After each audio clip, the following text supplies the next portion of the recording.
Assalamualaikum warahmatullahi wabarakatuh. Apa kabar Mam? Mudah-mudahan Mam semua dalam keadaan sehat walafiat. Amin amin ya robbal alamin. Alhamdulillah kita masih diberi kesempatan, kesehatan dan semua kebaikan yang masih kita rasakan sampai hari ini.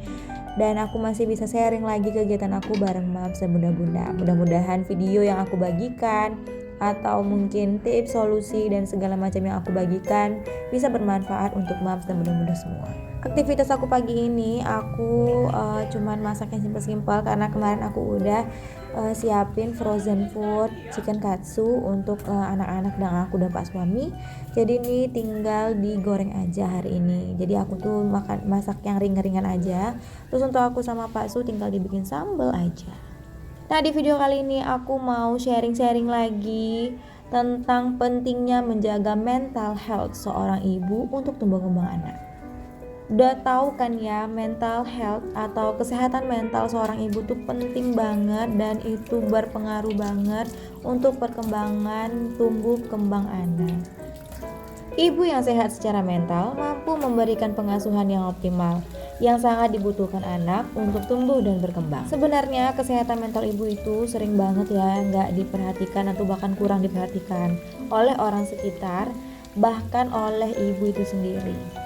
Sebenarnya kesehatan mental ibu itu sering atau kurang banget diperhatikan ya oleh orang sekitar atau bahkan dengan ibu itu sendiri.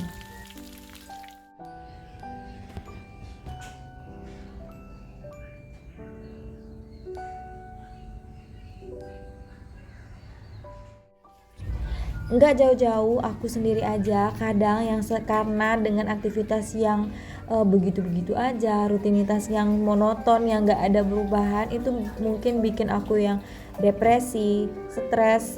Kadang juga dengan segala tingkah laku anak itu bikin aku depresi banget. Tapi di satu sisi itu kadang aku ya udahlah ya gitu kan, namanya juga ibu, namanya juga seorang ibu, seorang istri ya, dengan keadaan seperti ini tuh udah wajar menurut aku dulu awalnya. Tapi ternyata itu tuh sangat penting banget kita perhatikan ya Mam. Kenapa sih kesehatan mental ibu itu sangat penting? Faktor yang pertama yaitu ibu sebagai peran sentral dalam pengasuhan. Ibu biasanya menjadi orang yang paling banyak berinteraksi dengan anak, terutama pada tahun-tahun pertama kehidupan.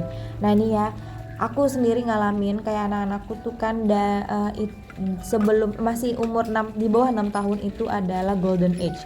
Jadi itu anak-anak memang dalam masa-masa kayak rasa ingin tahunya lebih tinggi, segala keinginannya itu kayak maksa kehendak gitu ya, memaksain apa sih yang mereka mau tuh, mereka tuh pengennya dapet. Nah dalam masa-masa seperti ini itu tuh kalau misalnya kesehatan mental seorang ibu itu sedang bisa dibilang agak kurang atau mungkin lagi terganggu, ini nih bisa mengganggu atau bisa kayak mempengaruhi pola pengasuhan. Jadi ibu gampang marah, anak-anak juga mungkin merasa kayak takut karena ibunya tiba-tiba marah. Dan ini aku ngerasain banget. Jadi kalau misalnya aku lagi kayak bener-bener lagi stres, itu anak-anakku kadang suka, aku refleks kayak gitu, aku bakal ngebentak, teriak ke mereka. Jadi itu tuh bikin mereka tuh takutnya nanti ke depannya itu akan mempengaruhi perilaku anak kita di sosial nantinya. Yang kedua, perilaku.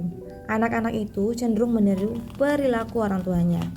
Ibu yang sehat mentalnya dapat menjadi model bagi anak-anak. Nah ini aku sendiri ngalamin ya Mams. Jadi dulu itu waktu masa-masanya hamil si adik, itu emosionalnya luar biasa banget. Dan itu aku LDM ya sama suami. Jadi memang aku ngurus dia tuh sendirian, segala sesuatunya aku ngurus sendirian. Dan di situ aku mungkin karena lagi emosi, capek, terus aku suka tiba-tiba ngebentak, terus teriakin dia. Nah sekarang aku suka nge-review atau kayak tetap ngeliatin abang itu perkembangannya gimana di sekolah. Nah bundanya sering nge-review kalau misalnya abang itu kurang bisa untuk mengatur emosinya kepada teman-temannya.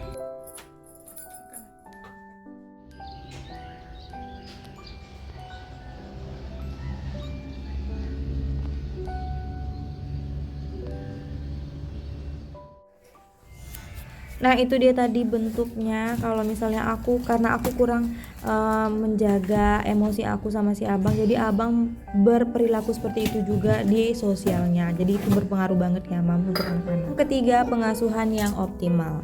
Ibu yang sehat mentalnya mampu memberikan pengasuhan yang lebih baik. Mereka mampu memberikan perhatian penuh, sabar, dan responsif terhadap kebutuhan anak.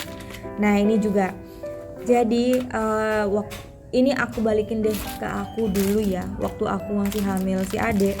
Itu karena aku kan fokusnya, mungkin aku lebih banyak fokusnya itu ke kehamilan aku waktu itu. Dan memang waktu itu kebetulan aku hamil si adek itu memang agak banyak komplikasi gitu ya. Jadi memang aku tuh lebih konsen ke kehamilan aku waktu itu. Nah si abang itu kayak kurang aku perhatiin. Kadang aku juga kurang sabar untuk menghadapi dia. Kadang dia nggak mau tidur, aku marah. Dia nggak mau makan, aku marah. Dia kan itu lagi belajar toilet training waktu itu. Jadi dia pipis sembarangan, itu aku udah marah. Nah di situ tuh sebenarnya secara awamnya ya, itu sebenarnya aku sudah mengalami gangguan kesehatan mental. Nah sebenarnya juga seharusnya aku sudah datang atau kayak butuh bantuan, aku meminta bantuan ke profesional. Nah tapi aku aku mengabaikan itu. Nah itu sebenarnya udah harus diperhatikan dari yang seperti itu ya mam. Jika seorang ibu memiliki mental health yang buruk, akan berdampak buruk untuk tumbuh dan kembang anak. Nah, yang kayak aku bilang tadi ya, jadi semuanya tuh berbalik lagi ke anak-anakku. Jadi kalau misalnya aku berperilaku atau memperlakukan mereka kurang baik, mereka akan berbalik ke sosialnya seperti itu. Jadi termasuk dalam menjaga emosional dan berperilaku, sehingga akan lebih baik jika seorang ibu tetap menjaga mental health-nya sendiri sebelum orang lain. Jadi sebelum orang lain kita butuh bantuan dari orang lain, kita sendiri yang harus menjaga mental health kita, selain untuk diri kita sendiri dan juga untuk anak-anak. Bagaimana sih cara menjaga mental health seorang ibu? Yang pertama yaitu meningkatkan kesadaran. Meningkatkan kesadaran tentang pentingnya kesehatan mental ibu adalah langkah awal yang penting. Intinya kalau misalnya ibu udah sadar tentang kesehatan mental ibu sendiri, itu akan lebih baik. Jadi sebelum orang lain, lakukan itu dari diri kita sendiri. Yang kedua, mencari bantuan profesional. Nah, jika moms dan bunda-bunda itu udah merasakan stres atau depresi, penting untuk mencari bantuan profesional. Konseling atau terapi dapat memberikan dukungan emosional dan membantu ibu menemukan cara untuk mengatasi yang dihadapi. Kalau misalnya mam udah merasa kayak aduh aku stres banget nih, nah buru-buru deh cari bantuan profesional, minta bantuan konseling terapi, itu bisa membantu mams untuk mengurangi beban yang mams rasain. Yang ketiga, lakukan perawatan diri. Nah perawatan diri ini misalnya mams harus meluangkan waktu untuk melakukan kegiatan-kegiatan yang mams sukai, kayak membaca, mendengarkan musik, berolahraga dan sebagainya. Bahkan tidur atau istirahat yang cukup adalah langkah yang paling penting untuk membuat moms itu mendapatkan kesehatan mental atau untuk menjaga kesehatan mental. Kalau dengan perawatan diri tadi itu moms bisa mendapatkan kebahagiaan, terus lakuin aja ya mam. Yang keempat yaitu keterlibatan pasangan yang terlibat aktif dalam merawat dan mengurus anak serta memberikan dukungan emosional akan sangat membantu.